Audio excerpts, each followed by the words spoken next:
सब नूं मेरे वल्लों प्यार भरी सत श्री अकाल। मैं हाँ डॉक्टर दर्शनजोत कौर मोहाली तो। जिवें कि मैं पहलां आप जी दे नाल बैलेंस्ड डाइट के बारे कुछ विचार साझे कीते सन ते मैं तुहानूं दस्सिया सी कि बैलेंस्ड डाइट जिहड़ी असीं लैनी हुंदी है उस दे विच 50 तत्त जरूरी हुंदे हन, जिन्हां विचों 10 मुख तत्त हुंदे हन। जे असीं ये 10 मुख तत्त खुराक दे विच लै लईए तां बाकी दे तत्त अपने आप ही आ जांदे हन। ये जो 10 मुख तत्त हन इन्हां विचों कुछ तां ऐसे हुंदे हन जिन्हां नूं असीं बहुत थोड़ी मात्रा विच भी लईए तां साडे वास्ते काफ़ी हो जांदे हन, पर कुछ अजिहे तत्त हन ਜਿਹੜੇ कि सानू ਵਧੇਰੇ मात्रा ਵਿੱਚ ਲੈਣੇ ਪੈਂਦੇ ਹਨ। ਜਿਹੜੇ ਵਧੇਰੇ ਮਾਤਰਾ ਵਿੱਚ ਲੈਣੇ ਪੈਂਦੇ ਹਨ ਉਹਨਾਂ ਨੂੰ ਅਸੀਂ ਮੈਕਰੋ ਨਿਊਟਰੀਐਂਟਸ ਕਹਿੰਦੇ ਹਾਂ। ਇਹਨਾਂ ਦੇ ਵਿੱਚ ਮੁੱਖ ਤੌਰ 'ਤੇ 4 ਤੱਤ ਆਉਂਦੇ ਹਨ: ਕਾਰਬੋਹਾਈਡਰੇਟਸ, ਫੈਟਸ, ਪ੍ਰੋਟੀਨਸ ਅਤੇ ਵਾਟਰ, ਭਾਵ ਨਿਸ਼ਾਸਤਾ, ਚਰਬੀ, ਪ੍ਰੋਟੀਨ ਅਤੇ ਪਾਣੀ। जो अज मैं विशा लै रही हाँ वो है खुराक दे विच फैट्स जां चर्बी किहो जिही होनी चाहिदी है अते कितनी मात्रा विच होनी चाहिदी है तां कि साडी सेहत ठीक रहे। ये एक बड़ा कन्फ्यूजिंग अते कंट्रोवर्शियल टॉपिक है। फैट दे बारे, चर्बी दे बारे आम धारना कुछ होर हुंदी है ते साइंटिफिक बेस कुछ होर है। इसलिए बड़ी कन्फ्यूजन है तो इस दे बारे जानना साडे लई बहुत ज़रूरी है ताकि असी अपनी सेहत नूं ठीक रख सकीए। हुण सब तो पहला ये प्रश्न उठदा है कि सानू चर्बी लैनी ही क्यों चाहिदी है। Why should we take fat in our daily routine diet. तो इसका ये जवाब है कि जो चर्बी है ये एक कॉन्सनट्रेटेड सोर्स ऑफ एनर्जी है, भाव कि असी जो कुछ भी खाते हाँ, चाहे असी प्रोटीन्स लईए, चाहे कार्बोहाइड्रेट्स लईए, चाहे फैट्स लईए, तो जिहड़ा एक्सट्रा साडा लिया जाता है कैलोरीज के रूप दे विच जिन्नियां सानू चाहीदियां ने, ते जे असी ज़्यादा लै लैंदे हाँ तां वो साडे शरीर दे विच चर्बी दे रूप दे विच जमा हो जांदियां हन अते जदों फिर कोई बीमारी आंदी है जां स्टारवेशन हुंदी है, कोई इस तरह का मौका बनता है तां सानू एनर्जी फैट्स तो ही मिलती है। सपोजिंग सानू होर कुछ भी खाण लई नहीं मिलता या साडी बॉडी एक्सैप्ट नहीं कर रही तो साडे अंदर जिहड़ी फैट पहलां इकट्ठी होई हुंदी है स्टोरेज फॉर्म दे विच, वो सानू डे टू डे लाइफ नूं मेनटेन करन दे विच एनर्जी देंदी है। दूजा है कि कुछ एक ऐसे विटामिन हैं जिन्हां नूं फैट्स ही चाहिदियां हन, जो फैट्स दे विच ही डिजोल्व हुंदे हन तां ही साडी बॉडी विचों एब्जॉर्ब हो सकदे ने। ये कैरीयर बन के जो फैट है फैट सॉल्यूबल विटामिन नूं साडे शरीर दे अंदर पहुँचांदी है। तीसरा है कि जदों असी कोई भी चीज़ खानी हुंदी है तो सानू उनका जे कोई अच्छा फ्लेवर होएगा तो असी उसका आनंद मान सकते हाँ। तो फैट्स जो हैं वो साडे भोजन नूं अच्छा फ्लेवर देने दे विच मदद करदियां हन। सब तो एक जो इंपॉर्टेंट इसका काम है वो है कि साडे जो इंटरनल ऑर्गन्स ने, जिस तरह है हार्ट है, लंग्स है, इंटेस्टाइन्स है या होर अंदर जिहड़े अंग हैं उन्हां नूं गर्मी सर्दी तो बचाने लई, भाव कि इंसुलेटरी एक्शन जो है इंसुलेशन वास्ते परमात्मा ने उन्हां दे उत्ते फैट की लेयर दिती हुंदी है।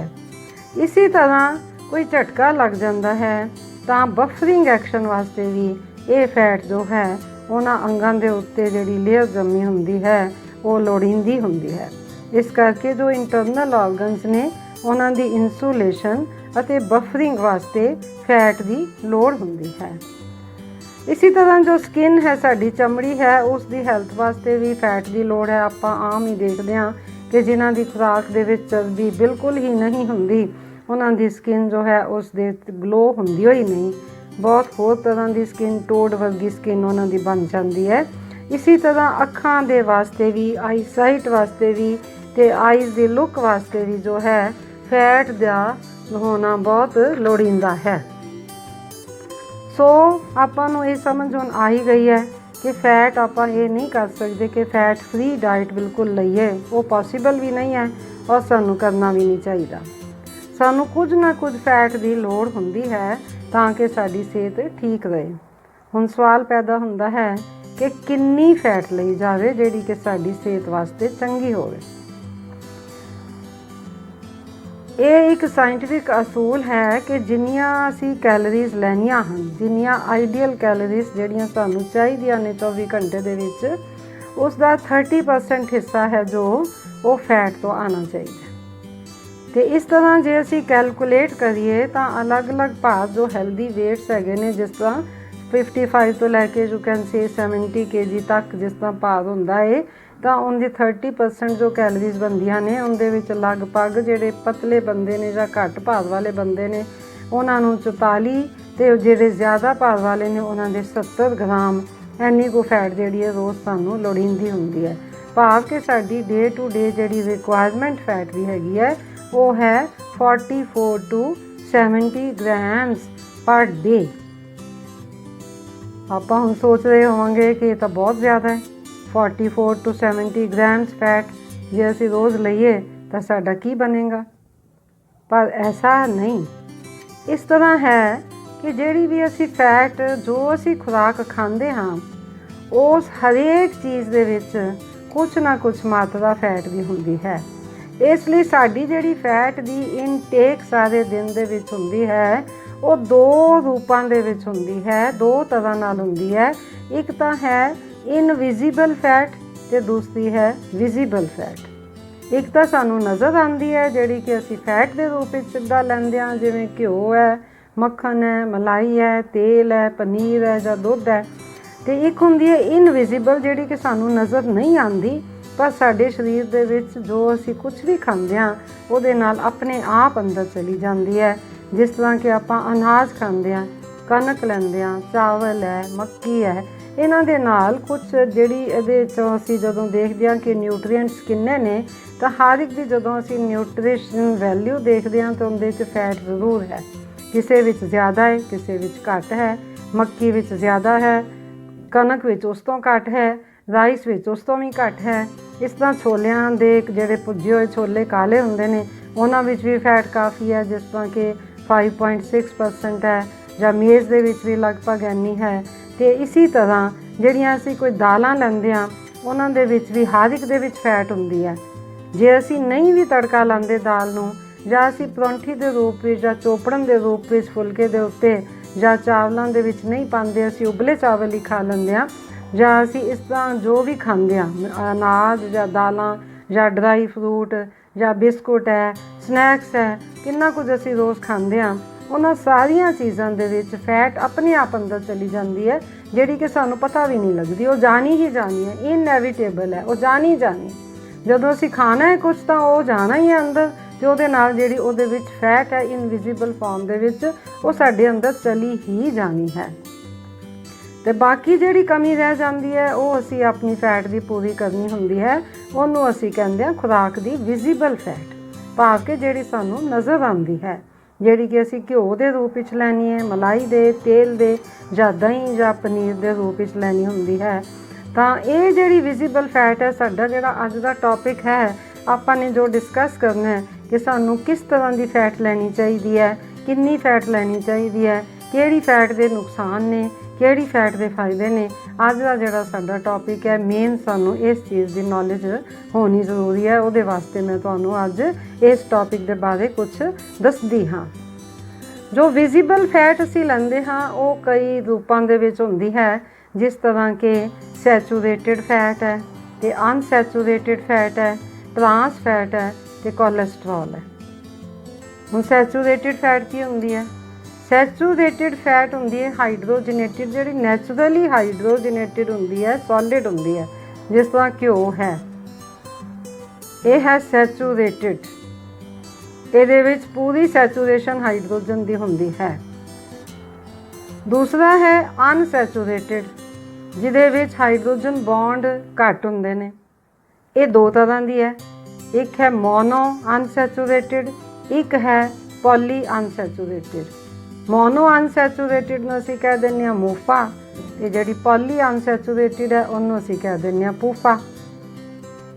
ਤੇ ਜੋ ਟਰਾਂਸ ਫੈਟ ਹੈ ਉਹ ਇਹ ਫੈਟ ਹੈ ਜਿਵੇਂ ਕਿ ਆਪਾਂ ਪ੍ਰੋਸੈਸਡ ਫੂਡ ਹੈ, ਪ੍ਰੀ ਕੁਕਡ ਫੂਡ ਹੈ, ਜਿਨ੍ਹਾਂ ਨੂੰ ਅਸੀਂ ਪ੍ਰੀਜ਼ਰਵ ਕਰਕੇ ਰੱਖਦੇ ਹਾਂ। ਜਿਵੇਂ ਫੂਡ ਨੂੰ ਪ੍ਰੀਜ਼ਰਵ ਕਰਨਾ ਹੈ, ਜਿਸ ਤਰ੍ਹਾਂ ਸਮਾਈਲੀ ਹੈ, ਆਲੂ ਦੀਆਂ ਟਿੱਕੀਆਂ ਨੇ, ਜਾਂ ਹੋਰ ਕੋਈ ਭੋਜਨ ਐਸਾ ਹੁੰਦਾ ਹੈ ਜਿਸ ਨੂੰ ਪ੍ਰੀਜ਼ਰਵ ਕਰਕੇ ਰੱਖਣਾ ਹੁੰਦਾ ਹੈ, ਤਾਂ ਉਹ ਕੀ ਕਰਦੇ ਨੇ ਕਿ ਜੋ ਵੈਜੀਟੇਬਲ ਆਇਲਸ ਹੈਗੇ ਨੇ ਉਹਦੀ ਪਾਰਸ਼ਲ ਹਾਈਡਰੋਜਨੇਸ਼ਨ ਕਰਕੇ ਅਤੇ ਉਹਦੇ ਵਿੱਚ ਉਹ ਜਿਹੜੀ ਚੀਜ਼ ਅਸੀਂ ਬਣਾਉਣੀ ਹੈ, ਜਿਵੇਂ ਸਮਾਈਲੀ ਬਣਾਉਣੀ ਹੈ, ਉਸ ਦੇ ਉੱਤੇ ਉਹਨੂੰ ਲਗਾ ਦਿੰਦੇ ਹਾਂ ਤਾਂ ਕਿ ਉਹ ਪ੍ਰੀਜ਼ਰਵ ਰਹੇ। ਅਤੇ ਜਿਸ ਵੇਲੇ ਅਸੀਂ ਖਾਣੀ ਹੈ ਉਹਨੂੰ ਗਰਮ ਕਰਦੇ ਹਾਂ ਅਤੇ ਉਹ ਲਿਕੁਇਡ ਫਾਰਮ ਦੇ ਵਿੱਚ ਦੁਬਾਰਾ ਤਬਦੀਲ ਹੋ ਜਾਂਦੀ ਹੈ।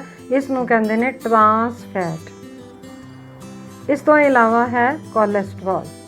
ਕੋਲੈਸਟਰੋਲ ਜੋ ਹੈ ਆਮ ਤੌਰ 'ਤੇ ਸਾਡੀ ਬਾਡੀ ਦੇ ਵਿੱਚ ਆਪੇ ਹੀ ਬਣਦੀ ਹੈ। ਸਾਡਾ ਲਿਵਰ ਕੋਲੈਸਟਰੋਲ ਲੋੜੀਂਦੀ ਮਾਤਰਾ ਦੇ ਵਿੱਚ ਬਣਾ ਲੈਂਦਾ ਜੇ ਲਿਵਰ ਸਾਡਾ ਠੀਕ ਕੰਮ ਕਰਦਾ ਹੋਵੇ। ਇਸ ਲਈ ਕੋਲੈਸਟਰੋਲ ਨੂੰ ਬਾਹਰੋਂ ਤੁਹਾਨੂੰ ਖਾਸ ਇਸ ਲਈ ਕਿ ਸਾਨੂੰ ਕੋਲੈਸਟਰੋਲ ਦੀ ਲੋੜ ਹੈ, ਬਾਹਰੋਂ ਲੈਣ ਦੀ ਲੋੜ ਖੁਰਾਕ ਦੇ ਵਿੱਚ ਨਹੀਂ ਹੁੰਦੀ। ਜੇ ਲੈਣੀ ਵੀ ਹੋਏ ਤਾਂ 200 ਤੋਂ 300 ਮਿਲੀਗ੍ਰਾਮ ਤੋਂ ਜ਼ਿਆਦਾ ਨਹੀਂ ਲੈਣੀ ਚਾਹੀਦੀ, ਨਹੀਂ ਤਾਂ ਇਹ ਸਾਨੂੰ ਨੁਕਸਾਨ ਕਰਦੀ ਹੈ। ਹੁਣ ਆਉਂਦੇ ਹਾਂ ਅਸੀਂ ਕਿ ਸਾਨੂੰ ਕਿਹੜੀ ਫੈਟ ਕਿੰਨੀ ਮਾਤਰਾ ਵਿੱਚ ਲੈਣੀ ਚਾਹੀਦੀ ਹੈ। ਹੁਣ ਜੋ ਸਭ ਤੋਂ ਪਹਿਲਾਂ ਮੈਂ ਤੁਹਾਨੂੰ ਦੱਸਿਆ ਸੀ ਕਿ ਸੈਚੂਰੇਟਿਡ ਫੈਟ ਹੈ, ਇਹ ਸੋਲਿਡ ਹੁੰਦੇ ਨੇ ਐਟ ਰੂਮ ਟੈਂਪਰੇਚਰ, ਜਿਸ ਤਰ੍ਹਾਂ ਕਿ ਦੇਸੀ ਘਿਓ ਹੈ। ਦੋ ਸੋਰਸਿਸ ਨੇ ਇਹਦੇ, ਪਲਾਂਟ ਸੋਰਸ ਹੈ, ਐਨੀਮਲ ਸੋਰਸ ਹੈ। ਜੋ ਐਨੀਮਲ ਸੋਰਸ ਹੈ ਉਹਦੇ 'ਚ ਆ ਜਾਂਦੀ ਹੈ ਮੱਖਣ, ਮਲਾਈ, ਘਿਓ, ਦਹੀਂ ਅਤੇ ਪਨੀਰ। ਅਤੇ ਜੋ ਪਲਾਂਟ ਸੋਰਸ ਹੈ ਉਹਦੇ ਵਿੱਚ ਹੈ ਕੋਕੋਨਟ ਆਇਲ। ਹੁਣ ਇਹ ਹੈ ਕਿ ਜਿਹੜੀ ਇਹ ਸਾਡੀ ਸੈਚੂਰੇਟਿਡ ਸਾਡੇ ਆਇਲਸ ਜਾਂ ਸੈਚੂਰੇਟਿਡ ਜਿਹੜੇ ਫੈਟਸ ਹੈਗੇ ਨੇ ਸਾਨੂੰ ਸਰੀਰ ਦੇ ਵਿੱਚ ਬਹੁਤ ਥੋੜ੍ਹੀ ਮਾਤਰਾ ਵਿੱਚ ਚਾਹੀਦੇ ਹੁੰਦੇ ਨੇ। ਯੂ ਕੈਨ ਸੇ ਕਿ ਨੋਰਮਲ ਵੇਟ ਦਾ ਪਰਸਨ ਜਿਹੜਾ ਹੈਗਾ ਉਸਨੂੰ 5 to 10 ਗ੍ਰਾਮਸ ਜੋ ਹੈ ਉਹ ਮਤਲਬ ਸੈਚੂਰੇਟਿਡ ਫੈਟਸ ਸਫੀਸ਼ੈਂਟ ਹੁੰਦੀਆਂ ਨੇ। ਸੈਚੂਰੇਟਿਡ ਫੈਟਸ ਘਿਓ ਦੇ ਰੂਪ ਵਿੱਚ ਜਦੋਂ ਅਸੀਂ ਲੈਂਦੇ ਹਾਂ ਤਾਂ ਆਪਾਂ ਨੂੰ ਇਹ ਪਤਾ ਹੈ ਕਿ ਇਹ ਕੁਦਰਤੀ ਬਣਿਆ ਹੋਇਆ ਹੈ, ਇਹ ਕੋਈ ਆਰਟੀਫਿਸ਼ੀਅਲ ਇਹਨੂੰ ਪ੍ਰੋਸੈਸ ਨਹੀਂ ਕੀਤਾ ਗਿਆ। ਇਹਦੇ ਵਿੱਚ ਬੜੇ ਨਿਊਟਰੀਐਂਟਸ ਹੁੰਦੇ ਨੇ, ਬੜੇ ਵਿਟਾਮਿਨਸ ਹੁੰਦੇ ਨੇ। This is very good for health but if taken in moderation. ਜੇ ਅਸੀਂ ਜ਼ਿਆਦਾ ਲੈ ਲੈਂਦੇ ਹਾਂ ਤਾਂ ਜਿਹੜੀ ਸਾਡੀ ਯੂਟੀਲਾਈਜ਼ ਨਹੀਂ ਹੋਏਗੀ।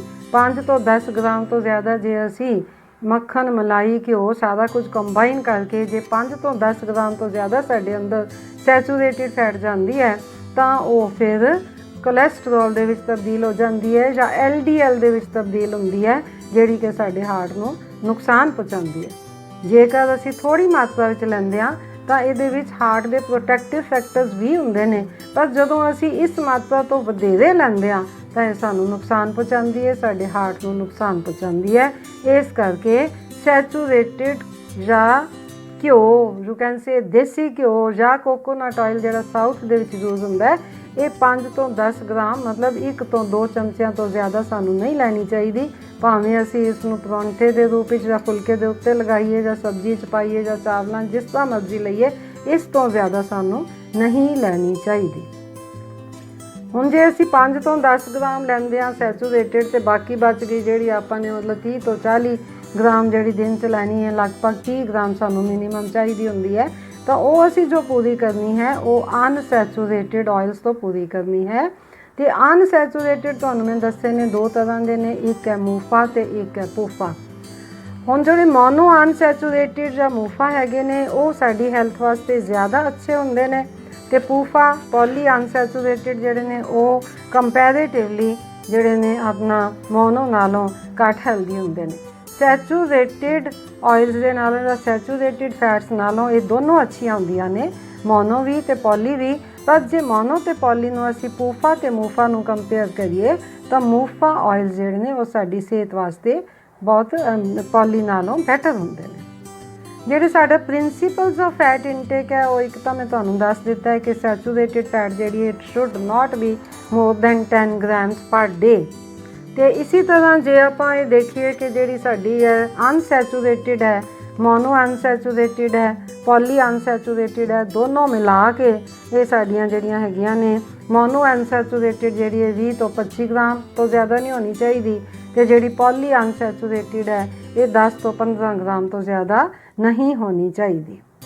ਤੇ ਹੁਣ ਜੇ ਅਸੀਂ ਦੇਖੀਏ ਕਿ ਇਹਨਾਂ ਵਿੱਚ ਸਾਨੂੰ ਜਿਹੜੀ ਹੈ ਅਸੀਂ ਅੱਗੋਂ ਮੋਨੋ ਅਨਸੈਚੂਰੇਟਿਡ ਤੇ ਪੋਲੀ ਅਨਸੈਚੂਰੇਟਿਡ ਆਇਲਸ ਨੇ ਉਹਨਾਂ ਦੀ ਆਪਾਂ ਸਿਲੈਕਸ਼ਨ ਕਰਨੀ ਹੈ ਤਾਂ ਕਿਸ ਬੇਸ ਉੱਤੇ ਕਰਨੀ ਹੈ? ਆਪਾਂ ਸਾਰਿਆਂ ਨੂੰ ਪਤਾ ਹੈ ਕਿ ਫੈਟ ਦੇ ਵਿੱਚ ਜਿਹੜਾ ਇਹਨਾਂ ਦਾ ਬੇਸਿਕ ਤੱਤ ਹੁੰਦਾ ਹੈ ਉਹਨੂੰ ਅਸੀਂ ਕਹਿੰਦੇ ਹਾਂ ਫੈਟੀ ਐਸਿਡਸ।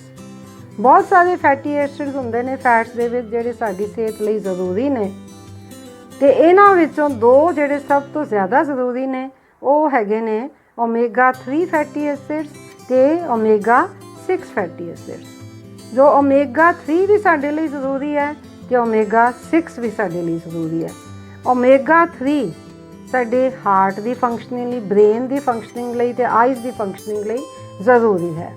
ਤੇ ਜੋ ਓਮੇਗਾ 6 ਫੈਟੀ ਐਸਿਡਸ ਨੇ ਉਹ ਸਾਡੀ ਸਕਿਨ ਦੀ ਹੈਲਥ ਲਈ, ਸੈੱਲ ਮੈਟਾਬੋਲਿਜ਼ਮ ਤੇ ਬਾਕੀ ਸਰੀਰ ਦੇ ਹੋਰ ਕੰਮ ਜਿਹੜੇ ਨੇ ਉਹਨਾਂ ਦੇ ਵਿੱਚ ਸਾਨੂੰ ਜ਼ਰੂਰੀ ਹੈ। ਇਸ ਲਈ ਸਾਡੀ ਖੁਰਾਕ ਦੇ ਵਿੱਚ ਓਮੇਗਾ 3 ਫੈਟੀ ਐਸਿਡਸ ਵੀ ਹੋਣੇ ਚਾਹੀਦੇ ਨੇ ਤੇ ਓਮੇਗਾ 6 ਫੈਟੀ ਐਸਿਡਸ ਵੀ ਹੋਣੇ ਚਾਹੀਦੇ ਨੇ। ਓਮੇਗਾ 3 ਫੈਟੀ ਐਸਿਡ ਜਿਹੜੇ ਨੇ ਉਹ DHA ਦੇ ਵਿੱਚ ਬਦਲ ਜਾਂਦੇ ਨੇ ਜਦੋਂ ਇਹ ਐਕਟਿਵ ਫਾਰਮ ਹੁੰਦੀ ਹੈ ਇਹਨਾਂ ਦੀ। DHA ਕਹਿੰਦੇ ਆ। DHA ਜਿਹੜੀ ਹੈ ਅੱਖਾਂ ਦੀ ਹੈਲਥ ਲਈ ਤੇ ਬ੍ਰੇਨ ਦੀ ਹੈਲਥ ਲਈ ਬਹੁਤ ਜ਼ਰੂਰੀ ਹੈ, ਤੇ ਅਸੀਂ ਇਹ ਦੇਖਦੇ ਵੀ ਹਾਂ ਕਿ ਜਿਨ੍ਹਾਂ ਦੇ ਵਿੱਚ DHA ਦੀ ਕਮੀ ਹੋ ਜਾਂਦੀ ਹੈ ਉਹਨਾਂ ਪੇਸ਼ੈਂਟਸ ਨੂੰ ਡਿਪਰੈਸ਼ਨ ਦੀ ਬਿਮਾਰੀ ਵੀ ਆ ਘੇਰਦੀ ਹੈ, ਕਿਉਂਕਿ ਬ੍ਰੇਨ ਦੀ ਫੰਕਸ਼ਨਿੰਗ ਵਾਸਤੇ DHA ਜੋ ਹੈ ਬਹੁਤ ਜ਼ਰੂਰੀ ਹੈ। ਓਮੇਗਾ 3 ਤੇ ਓਮੇਗਾ 6 ਸਾਨੂੰ ਖੁਦਾ ਆਪਣੀ ਬਾਡੀ ਦੇ ਵਿੱਚ ਆਪਣੇ ਆਪ ਨਹੀਂ ਬਣ ਸਕਦੇ। ਜੇ ਬਾਕੀ ਫੈਟੀ ਐਸਿਡਸ ਦੀ ਕਮੀ ਰਹਿ ਜਾਂਦੀ, ਉਹ ਜਿਹੜੇ ਅਨੇਕਾਂ ਫੈਟੀ ਐਸਿਡਸ ਹੁੰਦੇ ਨੇ ਇਹਨਾਂ ਫੈਟਸ ਦੇ ਵਿੱਚ, ਉਹਨਾਂ ਵਿੱਚੋਂ ਜੇ ਕਿਸੇ ਦੀ ਕੋਈ ਕਮੀ ਰਹਿ ਜਾਏਗੀ ਤਾਂ ਉਹ ਸਾਡੇ ਸਰੀਰ ਦੇ ਵਿੱਚ ਆਪਣੇ ਆਪ ਬਣ ਜਾਂਦੇ ਨੇ, ਤੇ ਸਾਡੀ ਜੋ ਕਮੀ ਹੈ ਉਹ ਬਾਕੀ ਦੇ ਤੱਤਾਂ ਤੋਂ, ਜਿਵੇਂ ਆਪਾਂ ਖੁਰਾਕ ਦੇ ਕਣਕ ਜਿਵੇਂ ਦੱਸਿਆ ਤੁਹਾਨੂੰ ਉਹਦੇ 'ਚ ਫੈਟ ਹੁੰਦੀ ਹੈ, ਉਹਨਾਂ ਵਿੱਚੋਂ ਓਮੇਗਾ 3 ਤੇ ਓਮੇਗਾ 6 ਨਹੀਂ ਬਣਦੇ। ਬਾਕੀ ਦੇ ਫੈਟੀ ਐਸਿਡ ਜਿਹੜੇ ਨੇ ਉਹ ਬਣ ਜਾਂਦੇ ਨੇ। Liver can make other fatty acids from diet but not omega 3 and omega 6। ਇਸ ਕਰਕੇ ਜਿਹੜਾ ਵੀ ਅਸੀਂ ਤੇਲ ਲੈਣਾ ਹੈ, ਮੋਨੋ ਅਨਸੈਚੂਰੇਟਿਡ ਚਾਹੇ ਪੋਲੀ ਅਨਸੈਚੂਰੇਟਿਡ, ਉਸ ਦੇ ਵਿੱਚ ਓਮੇਗਾ 3 ਫੈਟੀ ਐਸਿਡਸ ਵੀ ਹੋਣੇ ਚਾਹੀਦੇ ਨੇ ਤੇ ਓਮੇਗਾ 6 ਫੈਟੀ ਐਸਿਡਸ ਵੀ ਹੋਣੇ ਚਾਹੀਦੇ ਨੇ। ਹੁਣ ਸਾਡੀ ਇੰਡੀਅਨ ਡਾਇਟ ਹੈ ਜੋ ਅਸੀਂ ਲੈਂਦੇ ਹਾਂ, ਤੇਲ ਅਸੀਂ ਲੈਂਦੇ ਹਾਂ, ਘਿਓ ਖਾਂਦੇ ਹਾਂ, ਮਲਾਈ ਖਾਂਦੇ ਹਾਂ, ਸਾਡੀ ਫੈਟ ਕਾਫੀ ਜ਼ਿਆਦਾ, ਖਾਸ ਕਰਕੇ ਪੰਜਾਬੀਆਂ ਦੀ ਖੁਰਾਕ ਦੇ ਵਿੱਚ। ਤਾਂ ਉਹਦੇ ਵਿੱਚ ਸਾਡੀ ਕੀ ਡਿਫੈਕਟ ਕੀ ਹੈ ਕਿ ਇਹ ਜੋ ਰੇਸ਼ੋ ਇੱਕ ਹੈ ਓਮੇਗਾ 3 ਤੇ ਓਮੇਗਾ 6 ਫੈਟੀ ਐਸਿਡਸ ਦੀ ਵੀ, ਉਹ ਵੀ ਇੱਕ ਆਈਡੀਅਲ ਰੇਸ਼ੋ ਜੋ ਹੋਣੀ ਚਾਹੀਦੀ ਹੈ ਉਹ ਸਾਡੀ ਖੁਰਾਕ ਵਿੱਚ ਨਹੀਂ ਹੈ। ਹੈਗੀਆਂ ਦੋਨੋਂ ਨੇ।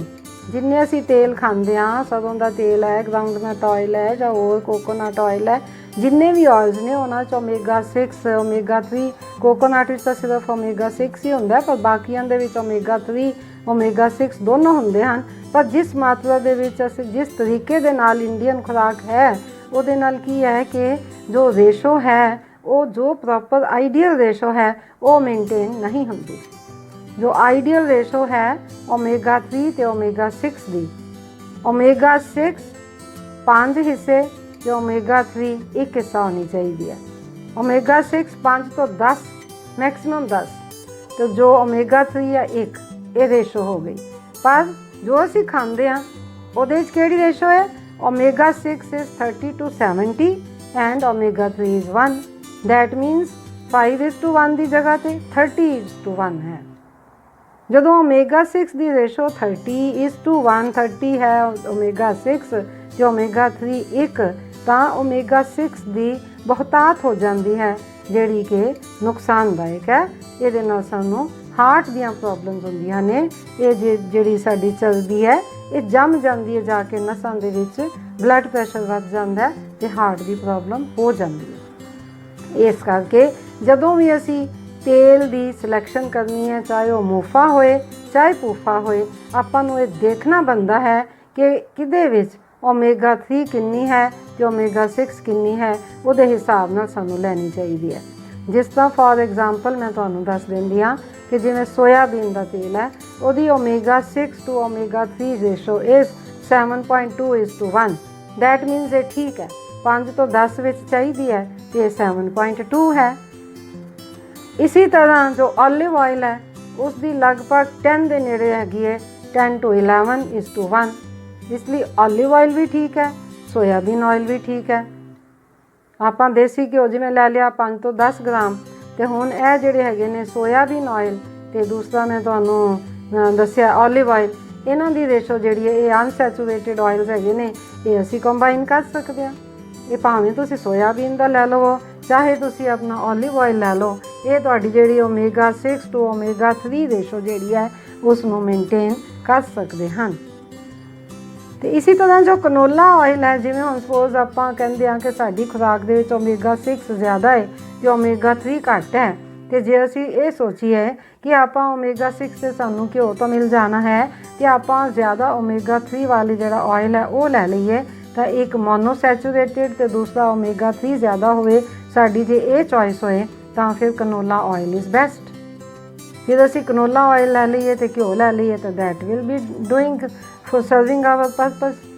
ਹੁਣ ਜੇ ਸਾਡੇ ਆਪਣਾ ਦੇਖਦੇ ਹਾਂ ਕਿ ਹੋਰ ਖਾਣ ਵਾਲੀਆਂ ਚੀਜ਼ਾਂ ਨੇ, ਜਿਸ ਤਰ੍ਹਾਂ ਆਪਾਂ ਸਪੋਜ਼ਿੰਗ ਤੇਲ ਬਹੁਤਾ ਨਹੀਂ ਯੂਜ਼ ਕਰਨਾ ਚਾਹੁੰਦੇ, 5 ਤੋਂ 10 ਗ੍ਰਾਮ ਤੁਸੀਂ ਘਿਓ ਰੋਜ਼ ਲੈਂਦੇ ਹੋ, ਤੇ ਤੁਹਾਨੂੰ ਬਾਕੀ ਕਿਹੜੀ ਚੀਜ਼ ਦੇ ਵਿੱਚੋਂ ਓਮੇਗਾ 3 ਮਿਲ ਸਕਦਾ ਹੈ, ਉਹ ਹੈਗਾ ਅਖਰੋਟ ਹੈ, ਅਲਸੀ ਹੈ, ਚੀਆ ਸੀਡਸ ਹੈ ਤੇ ਫਿਸ਼ ਆਇਲ।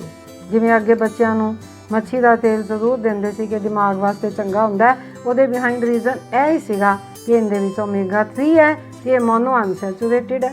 ਮੋਨੋ ਅਨਸੈਚੂਰੇਟਿਡ ਘੱਟ ਨੁਕਸਾਨ ਪਹੁੰਚਾਉਂਦੀ ਹੈ ਬਾਡੀ ਨੂੰ, ਤੇ ਓਮੇਗਾ 3 ਦੀ ਸਾਡੀ ਡਾਇਟ ਵਿੱਚ ਆਲਰੇਡੀ ਕਮੀ ਹੁੰਦੀ ਹੈ, ਤੇ ਅਸੀਂ ਜਦੋਂ ਮੱਛੀ ਦਾ ਤੇਲ ਬੱਚਿਆਂ ਨੂੰ ਦਿੰਦੇ ਹਾਂ ਤਾਂ ਓਮੇਗਾ 3 ਦੀ ਕਮੀ ਪੂਰੀ ਹੋ ਜਾਂਦੀ ਹੈ, ਤੇ ਅੱਖਾਂ ਲਈ ਵੀ ਠੀਕ ਹੈ ਤੇ ਬ੍ਰੇਨ ਦੀ ਡਿਵੈਲਪਮੈਂਟ ਲਈ ਵੀ ਠੀਕ ਹੈ।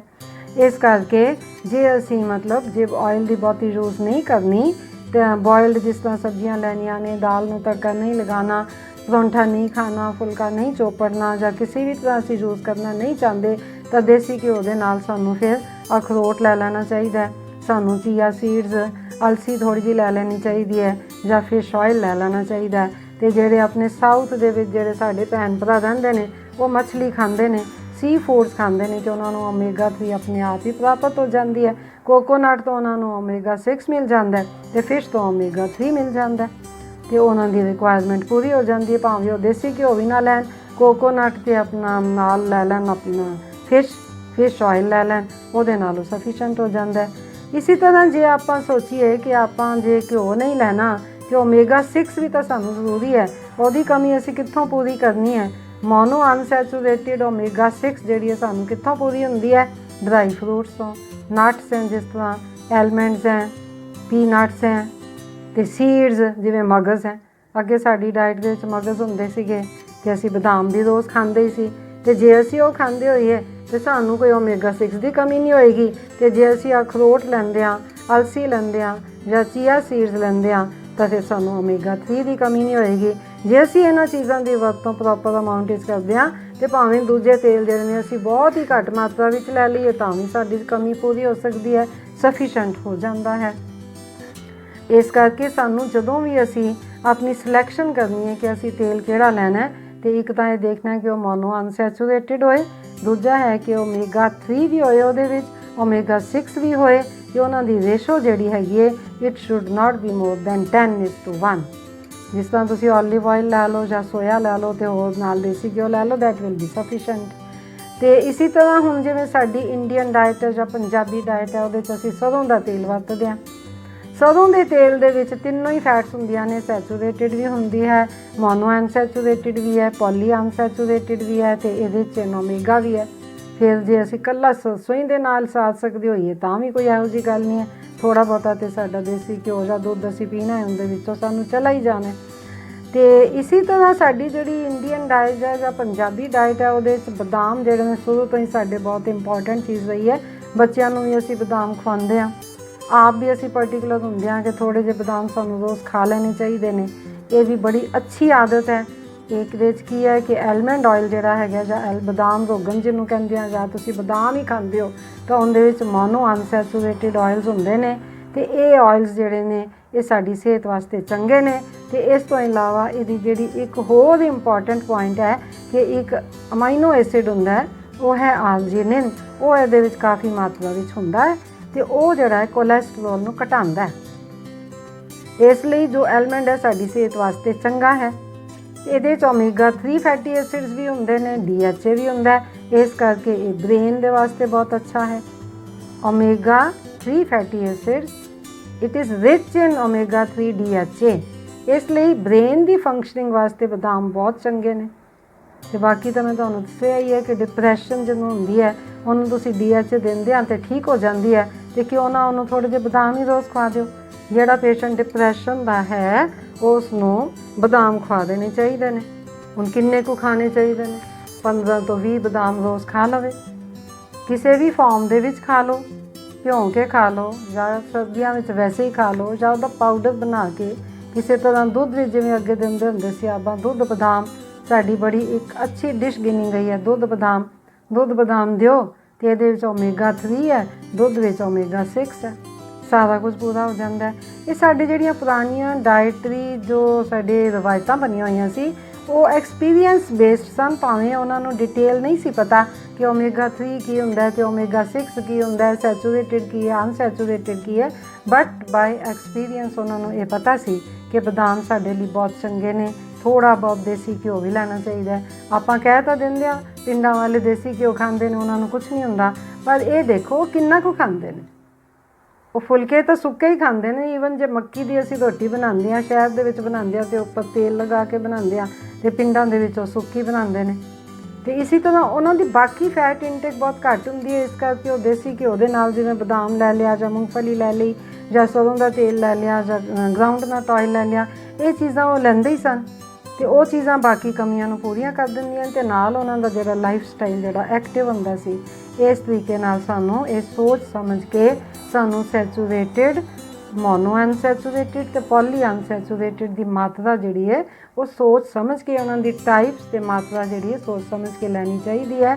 ਵੈਸੇ ਜੇ ਆਪਾਂ ਮਤਲਬ ਅੱਗੋਂ ਚੱਲੀਏ ਤਾਂ ਟਰਾਂਸ ਫੈਟ ਦਾ ਆਪਾਂ ਸੋਚੀਏ, ਟਰਾਂਸ ਫੈਟ ਜਿਹੜੀ ਹੁੰਦੀ ਹੈ ਉਹ ਜਿਹੜੀ ਹੈ ਫੂਡਸ ਨੂੰ ਪ੍ਰੀਜ਼ਰਵ ਕਰਕੇ ਰੱਖਦੇ ਨੇ।